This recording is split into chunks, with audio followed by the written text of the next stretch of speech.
Halo teman-teman semua, petani pemula pinang Indonesia dimanapun berada.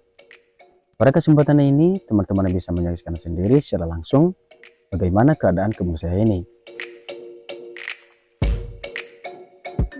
Oke, baiklah, sekarang saya sedang berada di kebun pinang, dan pinang ini merupakan pinang unggul, di mana dapat berbuah lebat pada umur 3 tahun, dengan batang yang masih kurang semeter saja sudah berbuah.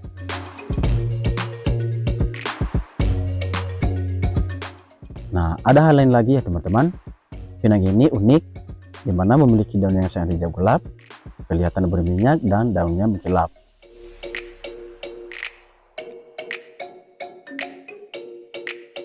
Baiklah teman-teman, itu saja dulu informasi yang saya sampaikan. Semoga bermanfaat dan bisa menumbuhkan semangat teman-teman semua untuk memulai berkebun pinang. Untuk itu jangan skip videonya, silahkan tonton sampai habis dan jangan lupa like, comment, subscribe, dan aktifkan loncengnya agar teman-teman mendapat notifikasi pada video selanjutnya.